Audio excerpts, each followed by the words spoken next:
দাদা আজি আমি আহিছো আজি আমি আহিছো আপনার আমার সকলের পরিচিত চান্দডিঙ্গা।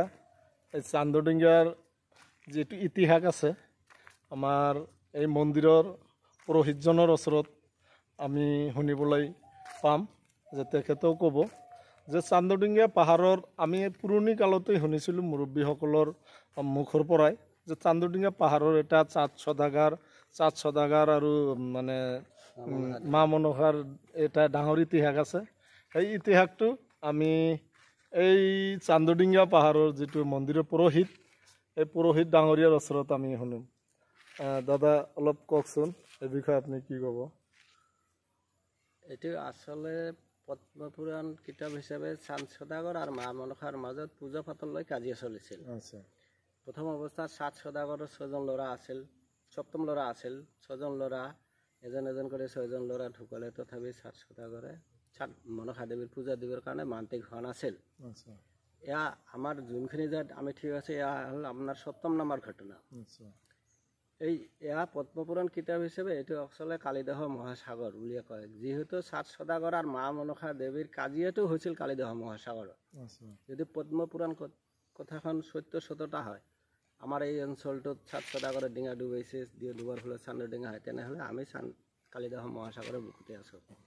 এয়া হ'ল মনসা দেৱী যেতিয়া চাঁদ সদাগৰৰ ডিঙাখন দুৰ্ঘটনাগ্ৰস্ত কৰিব লগা হয়, ধ্যানৰ যোগে যেতিয়া চাই চাঁদ সদাগৰ ইমান ডিঙা বনাইছে, সাগৰৰ গভীৰতাতকৈ বহুত ওখ। এনে সাগৰটোৰ গভীৰতা 13-7 তলা পায় আৰু ডিঙাখন হয় বনাই লৈছিল 14 তলা। কাৰণ মনসা দেৱীক দুৰ্ঘটনা কৰিব বুলি আগতীয়াকৈ গম পোৱাৰ ফলত চাঁদ সদাগৰ ডিঙাখন বহুত ওখ বনাইছিল। যেতিয়া চাঁদ সদাগৰৰ ডিঙাখন ইয়াত হনুমানৰ লগত দুজনে চক্ৰান্তমূলকভাৱে চাঁদ সদাগৰৰ ডিঙাখন দুৰ্ঘটনাগ্ৰস্ত কৰাৰ ফলত চাঁদ সদাগৰৰ ডিঙাখন ডুব যায়। ডুব যোৱাৰ পিছত এতিয়া মহাদেৱক যেতিয়া চাঁদ সদাগৰে আৰাধনা কৰিলে, প্ৰভু মোৰ ক্ষেত্ৰত কি হ'ল, সেই হিচাপে মহাদেৱে আকৌ দ্বীপ সৃষ্টি কৰি দিলে তেওঁ ভক্তৰ প্ৰাণ ৰক্ষাৰ স্বাৰ্থত। এতিয়াতো ডিঙাখন ডুব যোৱাৰ ফলত পাহাৰটো নামাকৃত চান্দডিঙ্গা হয়। পাহাৰটোৰ যিটো আয়তন ক্ষেত্ৰ আমি সেই পুৰণি মানুহবিলাকৰ মুৰব্বী বা অভিজ্ঞ ব্যক্তিসকল বয়োজ্যেষ্ঠসকলৰ মুখৰ পৰা আমি শুনিছিলোঁ যে ইয়াত চান্দু সদাগৰৰ মানে এটা ডিঙা ইয়াত ডুব গৈছিল। তাৰ ফলতে হয়তো এই পাহাৰটোৰ আয়তন ক্ষেত্ৰ চান্দু ডিঙাৰ নিচিনা হৈছে। সঁচা নাই কথাটো? হয়, এইটো সঁচা। এনে যেনে চাঁদ সদাগৰ ডিঙাখন আপোনাক অলপ আগতে কয় 14 তলা। এই পাহাৰখন আপুনি যদি লক্ষ্য কৰে, এনেকা পাহাৰত যিটো আমি চূড়া বুলি কওঁ, এনেকা 14টা চূড়াই আছে, সৰু ডাঙৰ মিলে সকলো মিলে 14টাই আছে। আপুনি এটা কম নাপাব, বেছিও নাপাব। ভালদৰে যদি লক্ষ্য কৰে এটা এটা কৰি গণি যায়, পাহাৰৰ ওপৰত চৰিব লাগিব, কিন্তু ওপৰত আহিলে প্ৰত্যেকটাই গণিব পাৰিব। ইমান এটা ইতিহাস আছে আমাৰ ঘৰৰ ওচৰতে, কিন্তু আমি বহুতেই নাজানো, হয় না? বহুতেই নাজানে। আমাৰ কাষ্ট কমিউনিটিৰ কথা নাই, হিন্দুৱে হওক মুছলমানেই হওক, কোনেও কিন্তু এই ইমান ঘৰৰ ওচৰতে ইমান এটা ইতিহাস প্ৰসিদ্ধ এটা ঠাই কিন্তু বহুতেই কিন্তু নাজানে, গুৰুত্বও দিয়া নাই। হয়, মানুহ এনে প্ৰচলিত শুনিছে যে ধুবুৰীত যেনেকৈ ধৰক নেতাই ধুবুনী সেই তাহানিৰ পৰাই বেহিলা লক্ষিন্দৰৰ এটাই ঘটনা ন, অষ্টম নাম্বাৰ ঘটনাটো এইটো আহি গ'ল। নেতাই ধুবুনীৰ লগত চাঁদ সদাগৰৰ কি সম্পৰ্ক?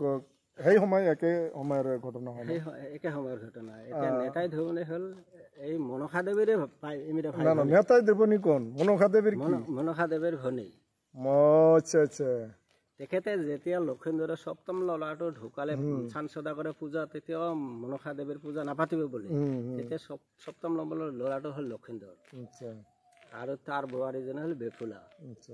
তেখেতে যেতিয়া তাৰ মৃত্যু তাকো দংশন কৰি মৃত্যু যেতিয়া হ'ল, তেখেতে তাক কলাৰ ভগৰত যে আমাৰ আজিও তাৰিখতো চাপে দংশন কৰা মানুহ উঠুৱাই দিয়ে নদীত, সেই হিচাপে এই লক্ষিন্দৰক উঠুৱাই দিছিল। তেখেতৰ যে বোৱাৰীয়ে লৈ গৈছিল, তেখেতৰ লগত জিন্দা বোৱাৰী মানে স্বামীৰ লগত গৈ আছিল মৃত্যুৰ প্ৰাণ মানে ৰক্ষাৰ কাৰণত। যাওঁতে আপোনাৰ ধুবুৰী নেতাই ধুবুনী ঘাটত সেই নেতাই ধুবুনী ইয়াৰ পৰাই গৈছিল না?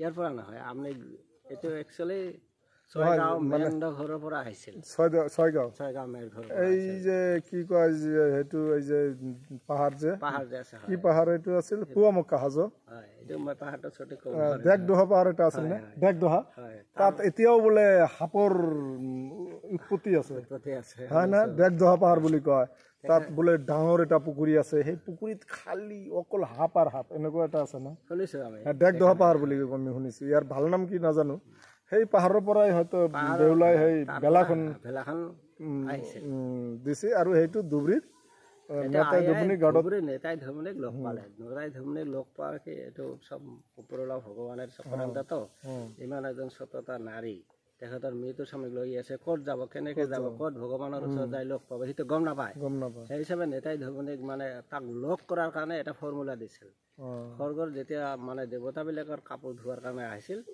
এই তাতে বেফুলাই লগ পাইছিল তাক লগ পাই সেই স্বৰ্গত যোৱাৰ ৰাস্তা পালে তাৰপিছতে স্বৰ্গত যাই তেখেতৰ স্বামীক জীয়াই আনাৰ পাছতহে আকৌ চান্দ সদাগৰৰ ঘৰত উপস্থিত হ'ল তেখেতৰ এই লক্ষীন্দৰ আৰু তেখেতৰ বোৱাৰী দুজনে ইমান এটা ধুনীয়া ইতিহাস ৰাইজ আপোনালোকে জানে যে আমাৰ ঘৰৰ কাষতেই চান্দডিঙা পাহাৰ আৰু ব্ৰহ্মপুত্ৰ নদীৰ মাজমজিয়াত ধুনীয়া ধুনীয়া এটা মঠ মন্দিৰো কেইখন আছে আমাৰ ইয়াত পুৰোহিত বাবাও আছে আপোনালোকে চাই আছে তেখেতৰ মুখৰ পৰা আমি ইতিহাস প্ৰসিদ্ধ বেহুলা লক্ষীন্দাৰ চাঁদ সদাগৰ আৰু নেতাই ধুবুনী আৰু মনসা দেৱীৰ ইতিহাস কম হ'লেও আমি শুনিবলৈ পাইছোঁ হয়তো নতুন জেনেৰেশ্যনৰ ল'ৰা ছোৱালীবিলাক হয়তো পুৰণি মানুহখিনি বহুতেই জানে নতুন ল'ৰা ছোৱালীবিলাক নাজানে ইয়াৰ কাৰণে হয়তো আমি যিমানখিনি সক্ষম হৈছোঁ আপোনালোকক অলপ হ'লেও এই ভিডিঅ'টো চাই উপকৃত হ'ব ধন্যবাদ